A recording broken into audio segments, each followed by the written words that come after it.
Let's talk about the stages to building word level fluency. When we first start with our students in Layer 1, we ask them to isolate each sound and then blend the word together when they're doing the blending drill. However, we don't want our students to have to segment the sounds indefinitely. We want to promote that whole word reading. We want them to look at that word or that syllable on the blending board and be able to instantly read it without segmenting and isolating the sounds first. This is a really important step to building fluency because students are going to need this word level fluency if they're going to be able to develop sentence level fluency as well as connected text fluency. Now, many of your students might start to read this word on the blending board naturally. If they do, excellent, let them. That's exactly what you want. However, I'm going to show you some steps that you can use to build word level fluency for those students who need some guidance. I suggest starting these steps middle to 3/4 of the way through Layer 1 because by the time you're in the beginning of Layer 2, you really do want students to be reading this whole word on the blending board. If you have students who still need to isolate each sound before they can read a word, they're probably not actually mastering those Layer 1 skills, and you'll probably want to do more work with Layer 1 before you move on to Layer 2. So these steps, again, you can start them middle to 3/4 of the way through Layer 1, and by the time students are entering Layer 2, they should be towards the end of these stages or even just reading the whole word. So there's a series of 4 steps or 4 stages that I'm going to go through. What you'll do is introduce these to your students one at a time. Work on each step until they've mastered it, until they're comfortable, and then progress to the next. So the speed at which you go through these is going to be different depending on your students. Some students might pick it up like that, and some students are going to need a little bit more practice.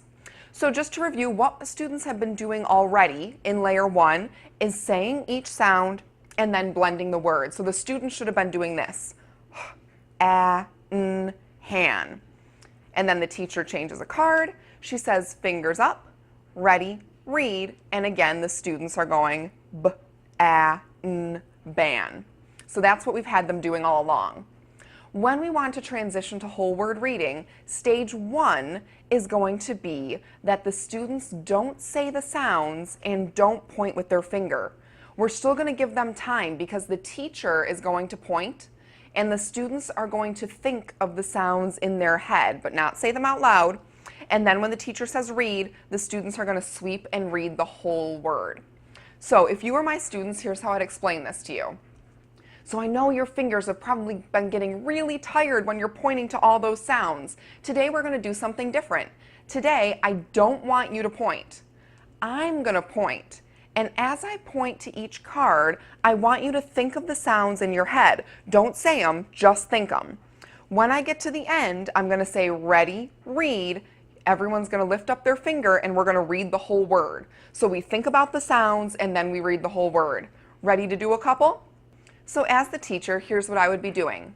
Remember, think in your head. Ready, read. Everyone is going to take their finger and read ban. Great, let's do another one.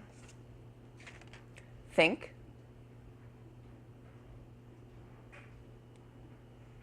Ready, read. And all the students will say both. Now, if this word were in a book, we know that this word is both. And if your students know that, excellent. Give them credit for recognizing that word. However, if they were just sounding it out, they could do both, and that would be perfectly acceptable as well. So let's do one more. Remember, you're the student. You're not pointing. The only thing you're doing is thinking of when I point, and then we're going to sweep and read. Ready? Ready, read.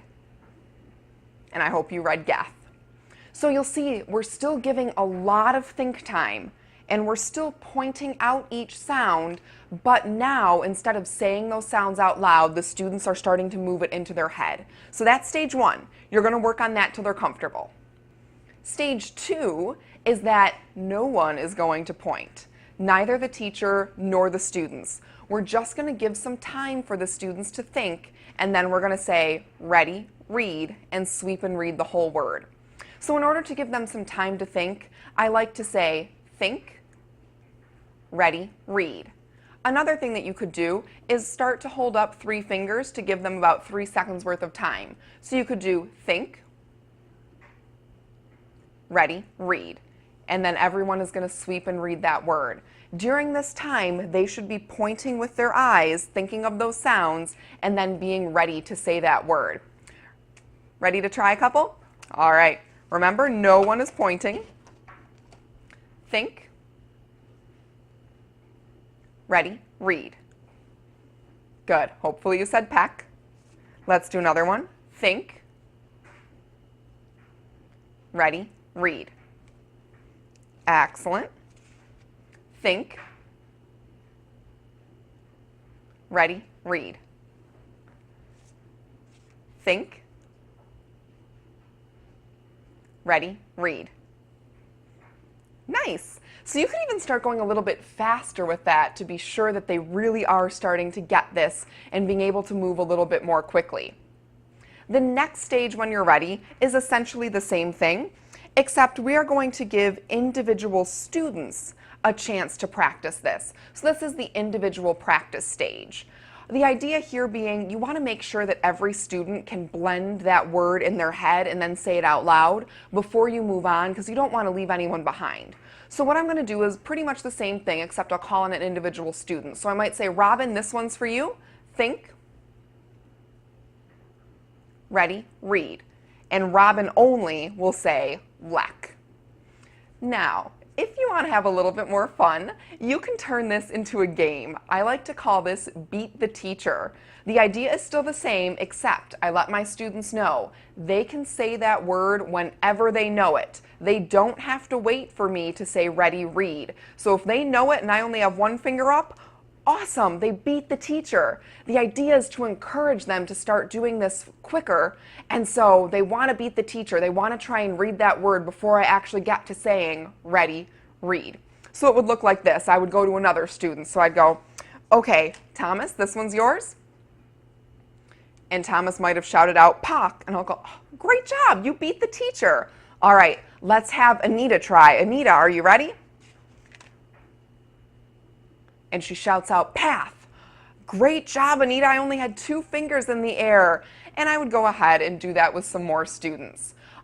This is going to work best in a small group, and you could even go ahead and kind of rotate around the table. You just want to check in and make sure that each student is able to complete this step. So this is stage 3, the individual student practice. Stage 4 is called the quick read, and this is going back to your whole group. Now that we've checked that every student can blend this together quickly by doing that individual student practice, we're ready to have the whole group do a quick read. So what I'm going to do here is I'm going to change a card and say read. And everyone in my group should just go ahead and read this word. So this is how we get to that word level fluency, by really picking up the pace, and we're not really giving much time for them to go and sound this out. They should be starting to do this automatically. So here's what it would look like. Ready, read. Ready, read. Ready, read. Ready, read. Ready, read. Ready, read. So the quick read, stage 4, this is what you want your students doing when they're in the beginning of layer 2. If your students aren't able to quickly and accurately read these sort of CVC patterns on your blending board, you're going to want to do more work in layer 1 before you move on to layer 2.